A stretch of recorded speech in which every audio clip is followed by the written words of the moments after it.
Pour les porte-drapeaux, garde à vous!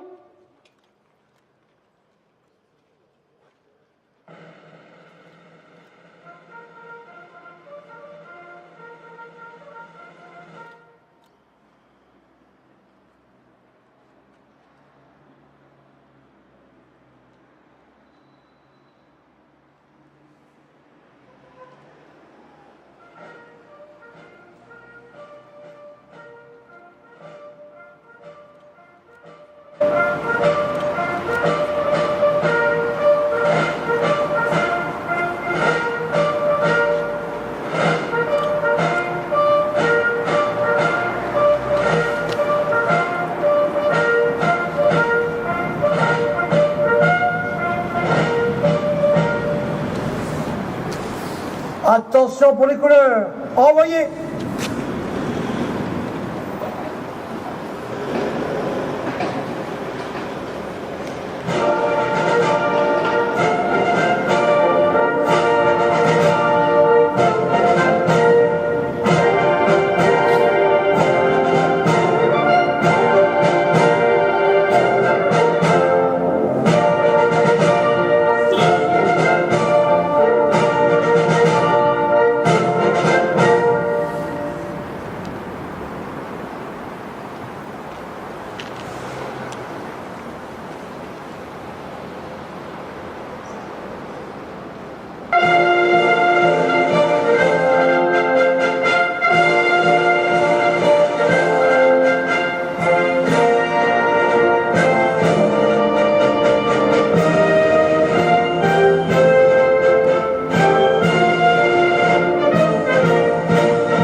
Repos.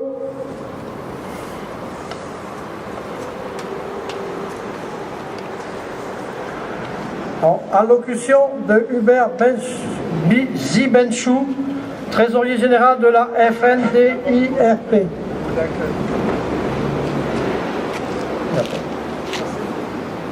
Pour le mot d'accueil, M. David Weiss, membre du Souvenir français de la Moselle.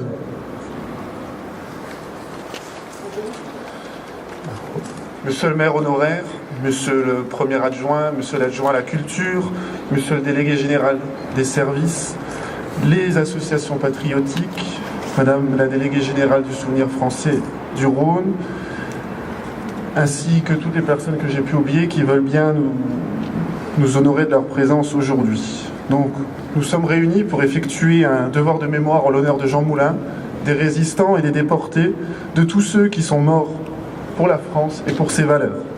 Cette cérémonie a une importance toute particulière cette année où nous fêtons les 70e anniversaire de la Libération et où, depuis de nombreuses semaines, les valeurs de la République et de la France sont mises à mal. Elles ont été attaquées dans leur cœur à plusieurs reprises.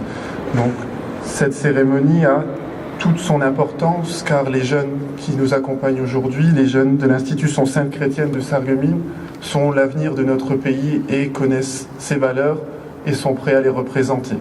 Donc, je leur adresse toutes mes félicitations avant le début de cette cérémonie. Merci.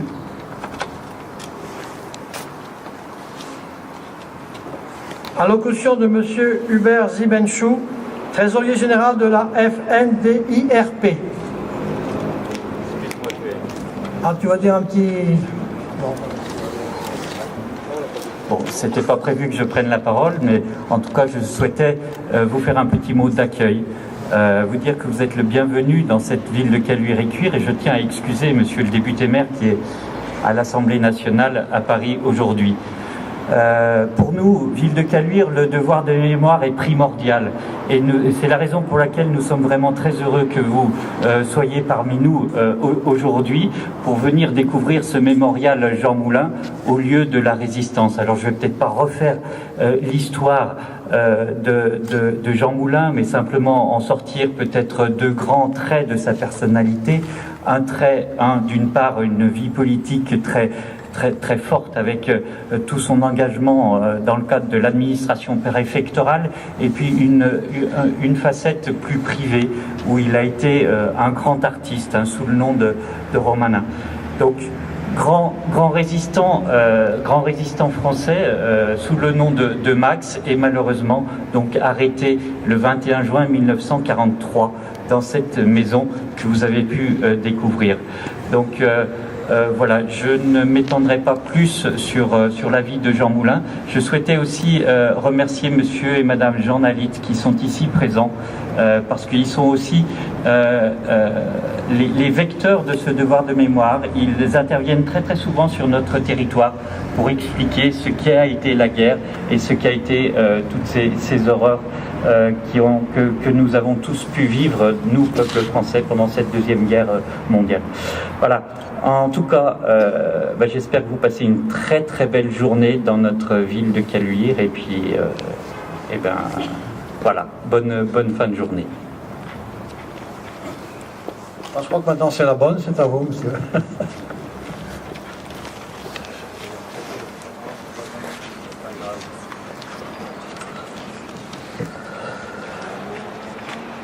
En ce haut lieu symbolique où furent arrêtés le 21 juin 1943 Jean Moulin, alias Max, et 7 responsables de la résistance, André Lassagne, Raymond Aubrac, Henri Aubry, Bruno Lara, René Hardy, le colonel Schwarzfeld et le colonel Nacaz, est devenu un lieu de mémoire.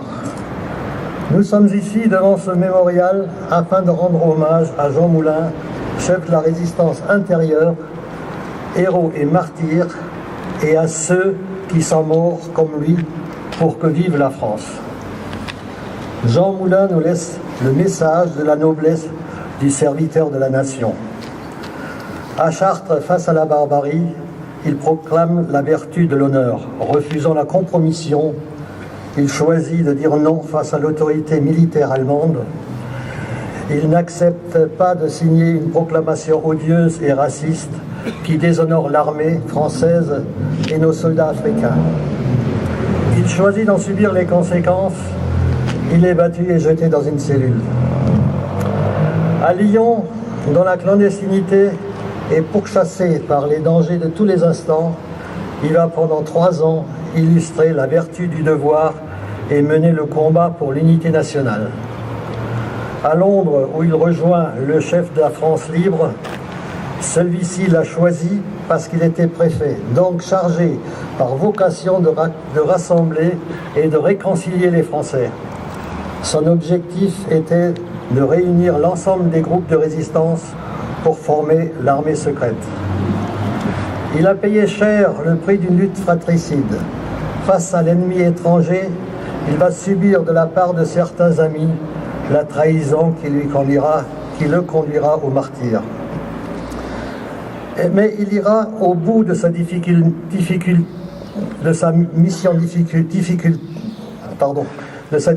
mission en présidant le premier Conseil national de la résistance le 27 mai 1943 dans un appartement à Paris, prescrivant que la mission de combat ne doit pas prendre fin à la libération.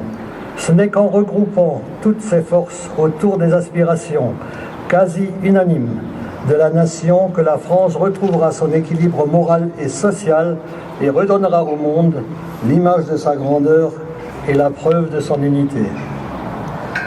Après l'ombre de la clandestinité, voici venue pour Jean Moulin la nuit du martyre et le devoir courageux du silence.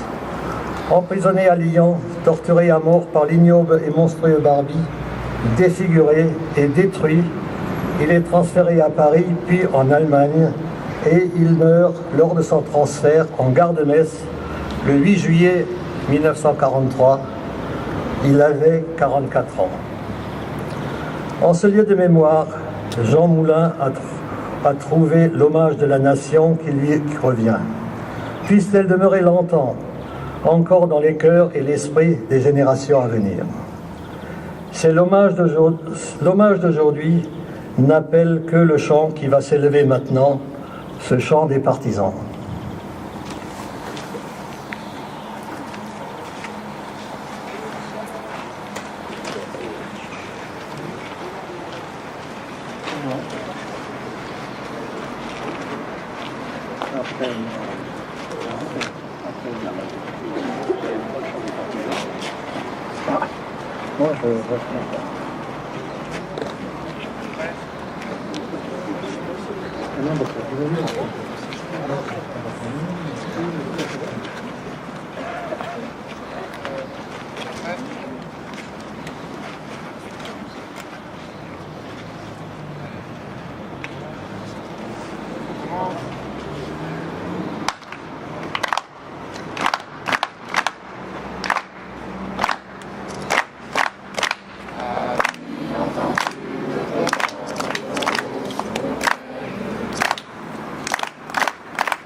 Regagner votre place.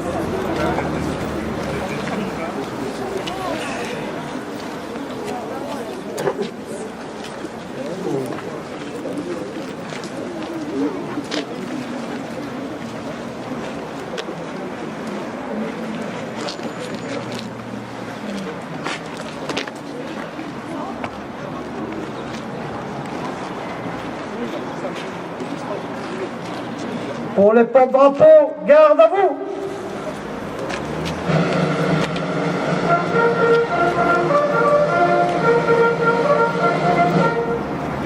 Au relevant!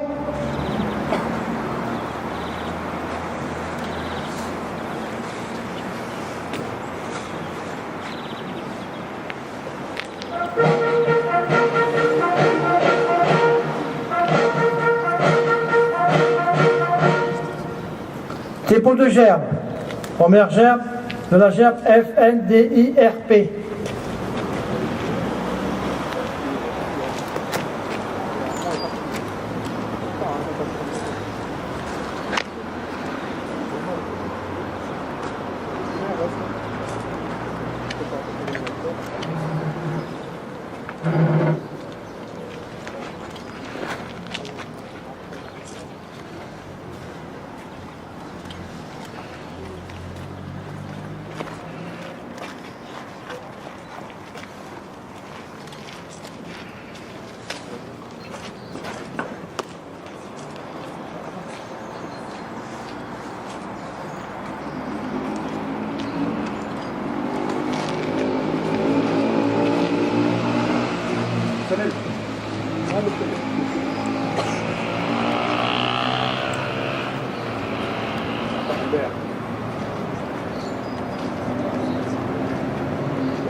Deuxième gerbe, souvenirs français, Moselle et Rhône.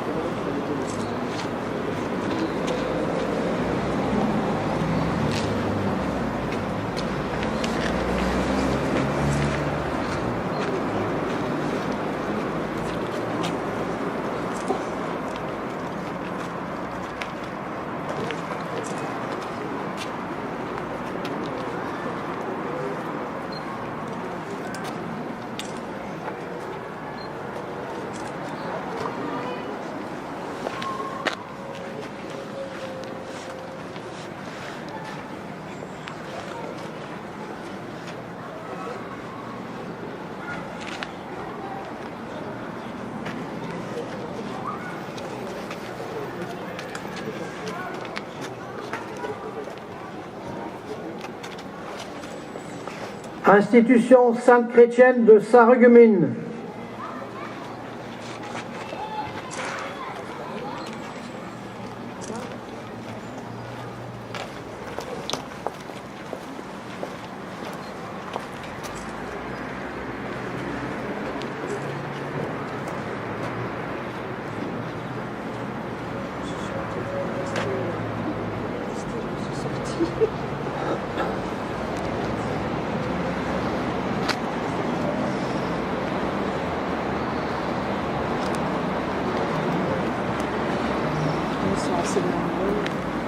Au mort.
Fermez le banc.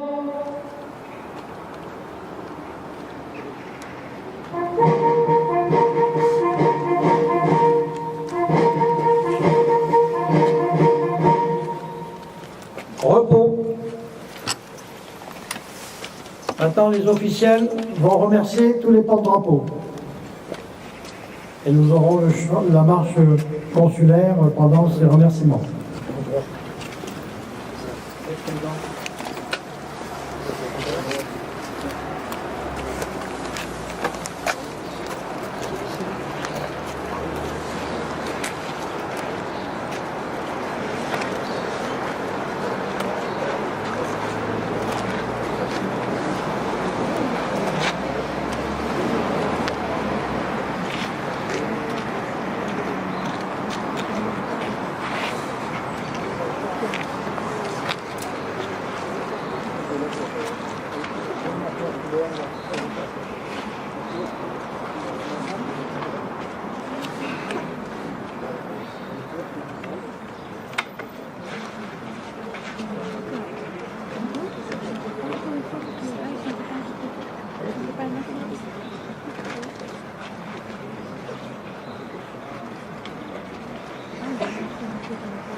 La marche consulaire, on l'a pas entendu.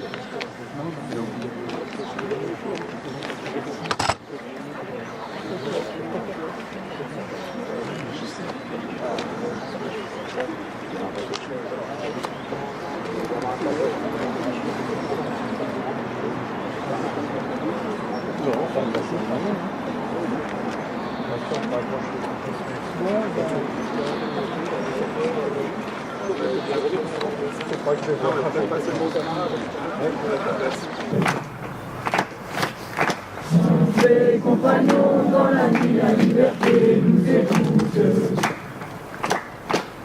Amis, entends-tu les coups sourds du pays qu'on enchaîne?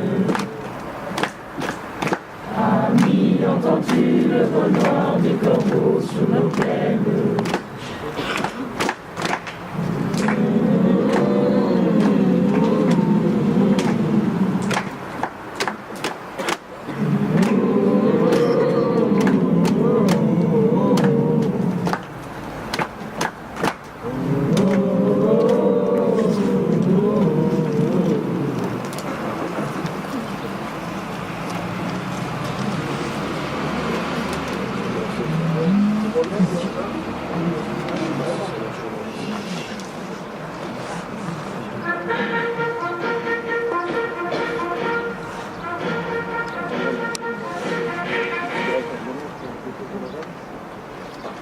Dépôt de gerbes par les représentants de la FNDRP.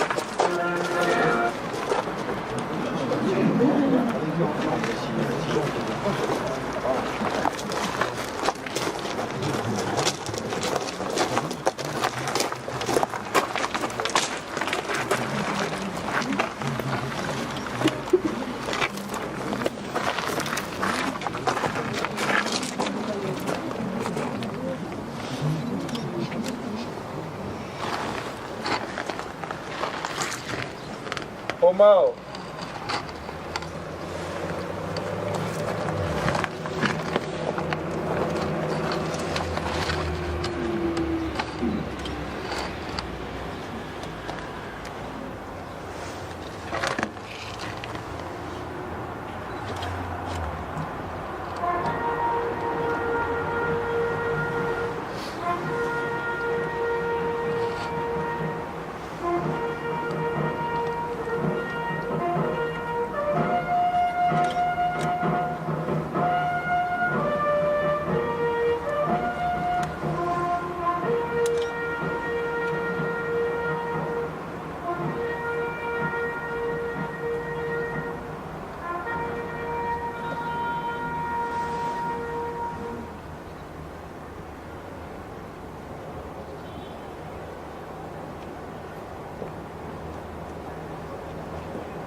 sanglant élevé, l'État sanglant élevé.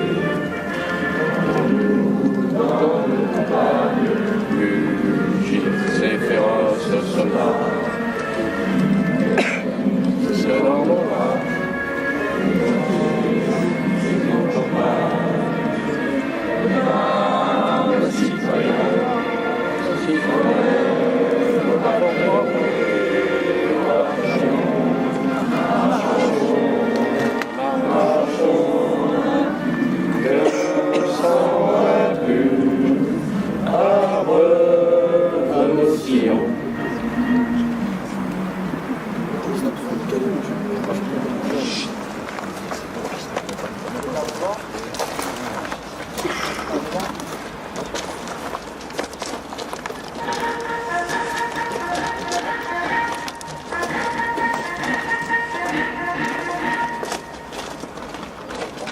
repos.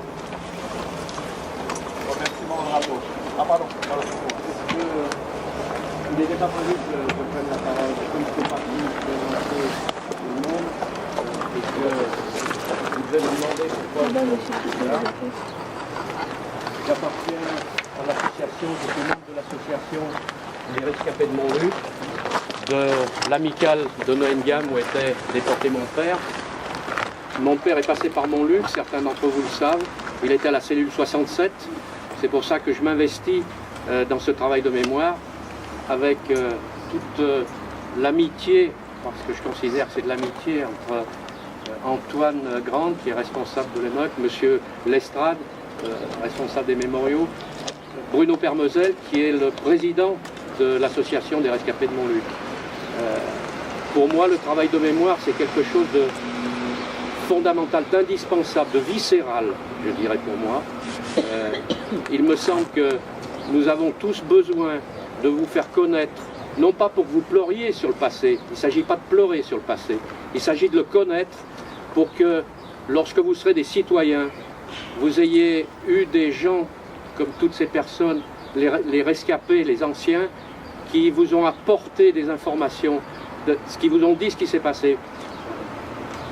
Je dis pour ouvrir vos consciences, pour que demain, quand vous serez des citoyens, vous puissiez vous souvenir et dire non, ça n'est pas acceptable. Je ne peux pas accepter de suivre telle ou telle idéologie par rapport à ce qu'elle veut nous faire faire. Ça, c'est l'essentiel, c'est l'avenir. Et votre présence ici, c'est pour votre avenir. Et je vous remercie d'avoir suivi les explications des personnes qui sont très compétentes, en l'occurrence, et j'espère que vous saurez vous en souvenir, et peut-être demain, à votre tour, de transmettre ce message de mémoire. Merci à tous.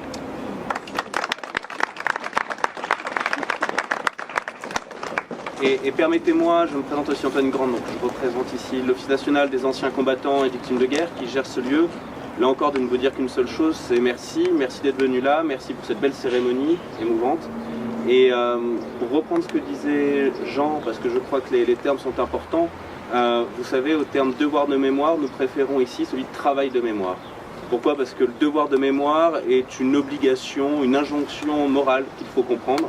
Et je crois que là, vous êtes dans la bonne démarche en visitant ces différents mémoriaux, sites, musées, en rencontrant des rescapés, des témoins, en participant à ces cérémonies, c'est-à-dire que vous vous formez, c'est-à-dire que vous n'êtes pas obéissant, mais vous êtes actant, vous êtes agissant, et vous apprenez cette histoire pour que de vos consciences, eh bien, la mémoire devienne collective et soit le ferment de nos sociétés. Alors voilà, merci beaucoup d'avoir participé à ce moment, et n'hésitez pas à revenir, et à revenir avec des amis, avec vos familles.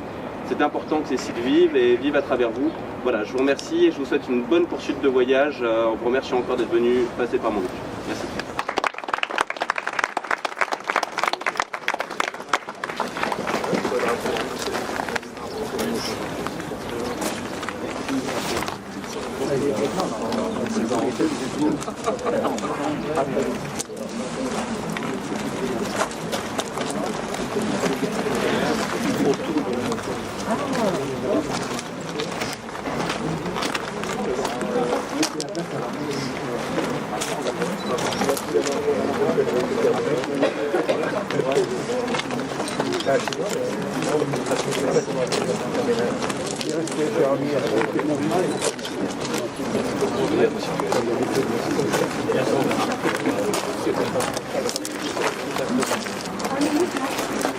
Messieurs, je voudrais juste...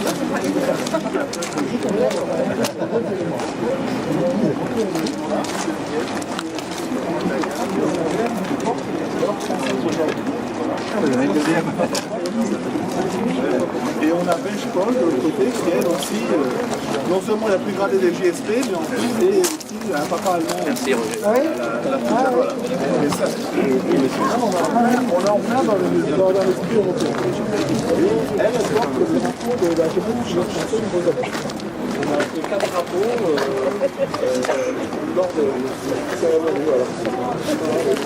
Ça, on peut savoir aussi.